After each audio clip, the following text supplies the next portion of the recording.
నువ్వు తొందరగా రెడీ అవరా, మన ఇద్దరం కలిసి శివ ఇంటికి వెళ్దాం. సరేరా.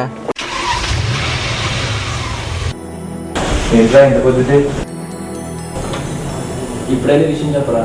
ఏం లేదురా, మనం ఎప్పటి నుంచో ఒక షార్ట్ ఫిల్మ్ తీయాలి. కొత్తగా చెప్పాలంటే అవసరపడుతున్నాం కదా. సురాజ్యాన్ని పిలిపిస్తూ లోక్సభ అధినేత జయప్రకాష్ నారాయణ గారు ఒక కాంపిటీషన్ కండక్ట్ చేస్తున్నారు. ఆ వివరాలు వాళ్ళ వెబ్సైట్లో చూడమని యాడ్ నేను చూశాను. ఆ వివరాలు చూద్దామని. 10 నిమిషాలు సమాజంలో చూడడానికి జీవితాలు సరిపోదు కదా. అయినా ఇలాంటి సబ్జెక్ట్ మీద ఇప్పటికే చాలా మూవీస్ వచ్చాయి కదా. మనం ఏ పాయింట్ అనుకున్నా వాటిలో కంటెంట్ లా అనిపించొచ్చేమో. అసలు ఏం తీస్తే బాగుంటుందన్నది ముందు ఆలోచిద్దాం రా. ఆలోచించడానికి ఏముంది, మరీ 12 నిమిషాల్లో ఈ సమాజంలో రుగ్మతుల గురించి చెప్పాలంటే కొంచెం కష్టంగానే అనిపిస్తుంది. ఏంటి హడావుడి, ఏదైనా కొత్త జాబ్ ట్రైల్సా? లేదమ్మా, షార్ట్ ఫిల్మ్ కాంపిటీషన్ గురించి దాని డీటెయిల్స్ నెట్లో చూస్తున్నాను.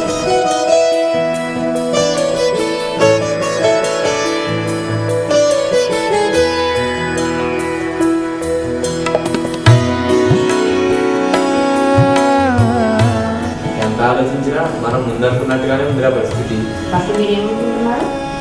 ఓ లంచగొండి తండ్రి, స్నేహితుల దగ్గర పరాబాపడ్డ కొడుకు, అతన్ని నిర్దేశం మార్చడం రొటీన్గా అనిపిస్తుందండి.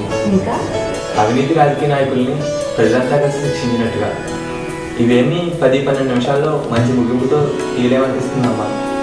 అయితే మీరు కూడా అంతలాగే ఆలోచిస్తున్నారు అనమాట.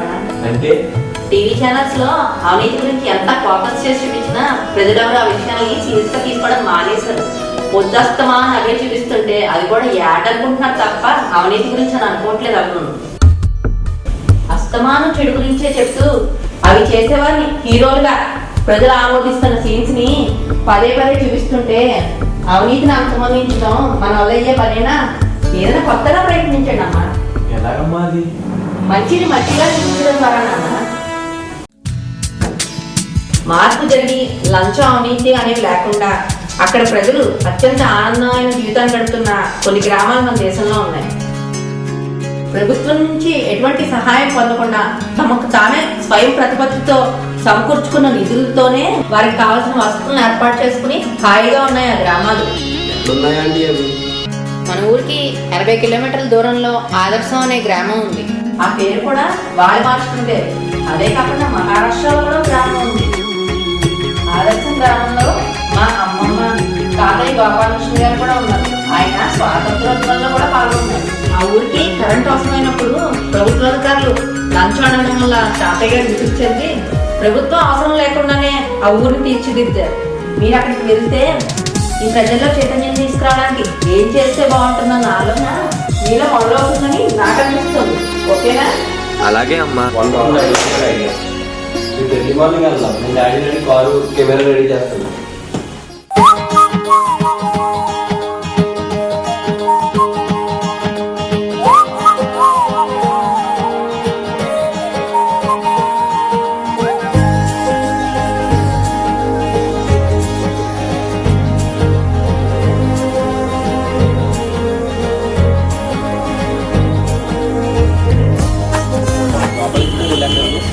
తిరగండి, ఎడం పక్కన ముందు వెళ్ళేస్తానండి.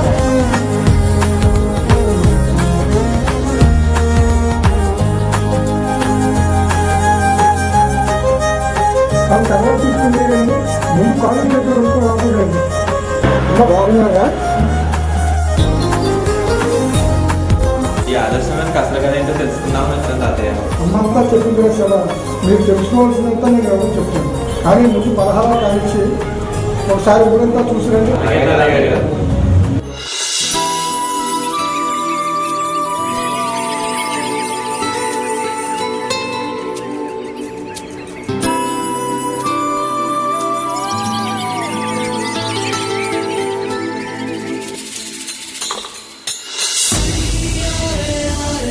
మీ ఊర్లో వైన్ షాప్ కానీ పంచాయతీ కానీ బ్యాంకులు ఏమి లేవో మాస్టారు? మా ఊర్లో ప్రజలందరూ మద్యం మానేయడం వల్లే ఈ ఊరంతా ప్రశాంతంగా ఉంది.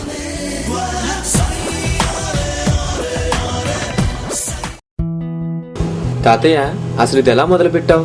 ఎందుకు ఇలా చేయాలన్న ఆలోచన వచ్చింది నీకు?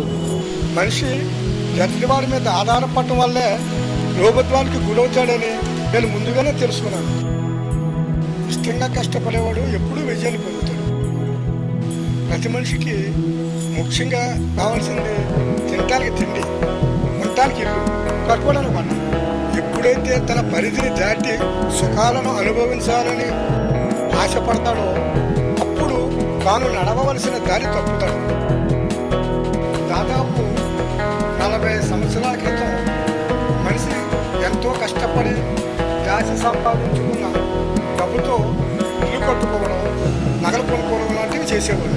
ఎప్పుడైతే వాయిదాల పద్ధతిపై వస్తువులను అమ్మడం మొదలుపెట్టారో జనజీవన విధానంలోనూ ఆర్థికంగా తమను తాము కంట్రోల్ చేసుకునే పద్ధతుల్లోనూ దారుణమైన మార్పులు సంభవించాయి. వచ్చే రూపాయలు ఈ రోజు ఏదైనా విపత్తు జరిగినప్పుడు వారి వేసుకున్న ప్రణాళిక దెబ్బతిన్నప్పుడు బయట సంపాదన కోసమో డబ్బు కోసమో ప్రయత్నిస్తారు. అయితే వారి పరిధి చేయడము. అయితే తనకున్న పరిధిలో పనిచేసే చోట లక్షలు తీసుకోవడం లేదా అది వడ్డీల వల్ల అప్పులు పాలవడం ఇలా అలవాటు మొదలైనప్పటి నుంచి మనిషి తద్వారా సమాజం ఆర్థిక అసమానతల్లో కూరుకుపోవడం చాలా మామూలుగా జరిగిపోయింది. ఇక్కడ టెలివిజన్ కూడా మనిషిని మరింత దిగజార్చడానికి ఓ కారణమైంది. మూలం ఇదేం తెలిసిన తర్వాత ఆ రోగానికి మందు వేయడం చాలా సులభం అనిపించింది. నా ప్రయత్నానికి తోడు ఇక్కడున్న ప్రజలందరూ నాకు సహకరించడం వల్లనే ఈ గ్రామాభివృద్ధి సాధించగలిగాను. మా ఊర్లో ప్రతి మనిషి తనకు కావలసినట్టుగా జీవిస్తున్నారు. మరి అప్పటి వరకు ఉన్న ప్రభుత్వ సహకారాన్ని మీరు ఎలా రద్దు చేసుకున్నారు?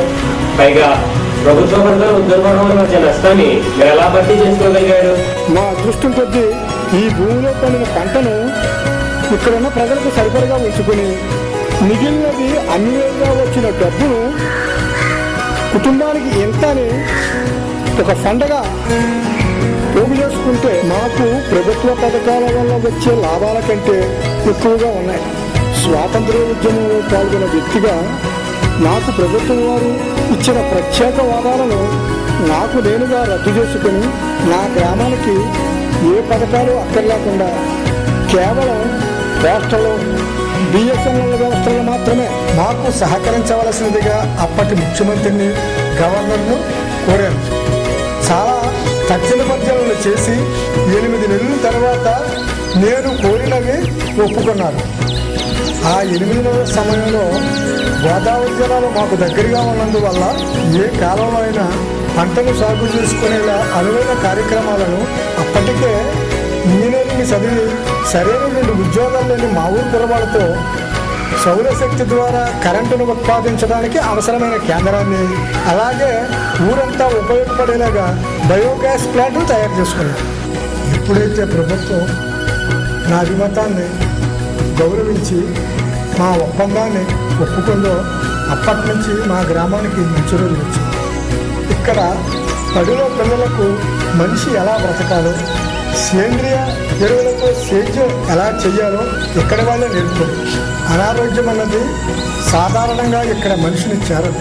చిన్న చిన్న రోగాలకు ఉపయోగపడే ఆయుర్వేద వైద్యశాల ఉంది. మరి ఎవరికైనా హార్ట్ అటాక్ లాంటి సీరియస్ ప్రాబ్లం వస్తే అప్పుడేంటి పరిస్థితి? పక్క ఊర్లో ఉన్న హాస్పిటల్లో మా వియ్యకుడు మనవడే డాక్టర్. అలాంటి అవసరం ఏదైనా వస్తే అక్కడికే వెళ్ళవచ్చు. కానీ ఇంతవరకు అలాంటి అవసరం రాలేదు. మరి భూమికి పన్ను లాంటివి కూడా రద్దు చేశారా? అన్నీ ఒప్పుకున్న వాళ్ళు అది కూడా సరే అన్నారు. ఇంత మంచి గ్రామంగా మీ ఆదర్శం ఉన్నప్పుడు మరి ఎందుకు మీడియా కానీ ప్రభుత్వం కానీ ప్రజలు ఫోకస్ చేయలేదు? దానికి మీరు ఎందుకు ప్రయత్నించలేదు? ముందుగా ఒక విషయాన్ని తెలుసుకోగా పిల్లలు ఇదంతా సాధించడానికి సంవత్సరం టైం పట్టింది. మేమందరం మనశ్శాంతిగా ఉండాలన్నదే మా ముఖ్య ఉద్దేశం. అంతేగాని మా గురించి అందరికీ తెలియపరచలేదు. మేము ఎప్పుడూ ఎవరిని అడగాలనిపించలేదు. ప్రభుత్వ విషయం అయితే మీకు మాకు తెలిసిందే కదా. ఒక్కోసారి ఎలాంటి విషయాలకు ప్రాముఖ్యత ఇవ్వాలో వాళ్ళకే అవగాహన ఉంటుంది. ఉచితంగా ఏమని ప్రజలు ఎప్పుడూ ఏ ప్రభుత్వాన్ని అడగకపోయినా సరే ఉచితంగా ఇస్తామని చెప్పి అనుచితంగా ప్రవర్తించడం మీకు తెలిసిన విషయమే కదా. ఇప్పుడు మీరు వచ్చారు కదా, మా ఈ ఆదర్శం ప్రజలందరికీ ఆదర్శం అవుతుందని అనుకుంటున్నాను. తాతయ్య గారు, ప్రపంచం అంతా రాకెట్ స్పీడ్తో ముందుకు పోతుంటే మరి మీరేమో ఇంకా పాతకాలంలోనే ఇక్కడే ఉండిపోతూ ఎటువంటి అనుభూతులు లేకుండా, అంటే టీవీ ప్రోగ్రామ్, సినిమా లాంటివి ఏమీ లేకుండా అంతా చప్పచప్పగా ఉంటుంది కదండి జీవితం. అది కాకుండా తమ బిడ్డలను మంచి పొజిషన్లో చూసుకోవాలని తల్లిదండ్రులు కోరుకుంటారు కదా. మరి ఇక్కడి పిల్లలందరూ ఇక్కడే ఉండి మృతుల్లో కప్పల్లా అయిపోతున్నారు కదండి. అలా భయపడిపోకు, నువ్వు నా మనవడు లాంటి వాడివి. నువ్వు అడిగింది మంచి ప్రశ్నే. ఎంతమంది డాక్టర్, ఇంజనీరింగ్ కోర్సులు చదివి తమ తల్లిదండ్రులను తమతో ఆప్యాయంగా చూసుకుంటున్నారు. వాళ్ళ చదువుల కోసం ఆ తండ్రి పడే కష్టాలు, చేసే అప్పులు ఎన్నో తెలుసా? ఇవేమీ కాకపోతే ఆ చదువు కోసం ఆ తండ్రి ఎలాంటి తప్పులు చేసి డబ్బు సంపాదిస్తాడో నువ్వు ఆలోచిస్తావా? లేదు. పల్లెల్లో ఉండే ప్రాతకాల ప్రకృతిని మీకు ఏ టీవీ ఛానల్లో చూపినా, మల్టీప్లెక్స్ థియేటర్లో చూసినా సరే నువ్వు నేరుగా చూసిన ఫీలింగు అస్సలు రాదు. ఓ యంత్రం వల్ల పట్టణాల్లో బ్రతుకుతున్నటువంటి ప్రజలకు మనుషుల్లా పల్లెల్లో స్వచ్ఛమైన గాలిని పీలుస్తూ జీవించే వ్యక్తులు ఉపస్థ మండూకాల్లా కనిపిస్తే అది కేవలం నీ దృష్టి దోషం అయినా.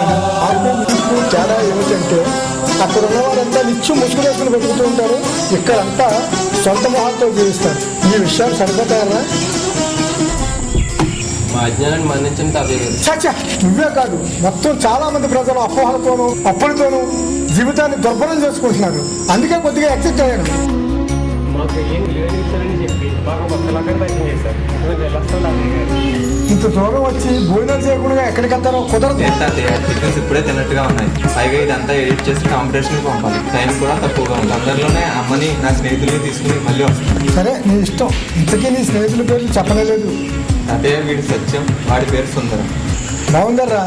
సత్యం, శివం, సుందరం అంటే ఏంటో తెలుసా? నిజం అనేది ఎప్పుడూ నాశనం అవ్వకుండా అందంగా ఉంటుంది.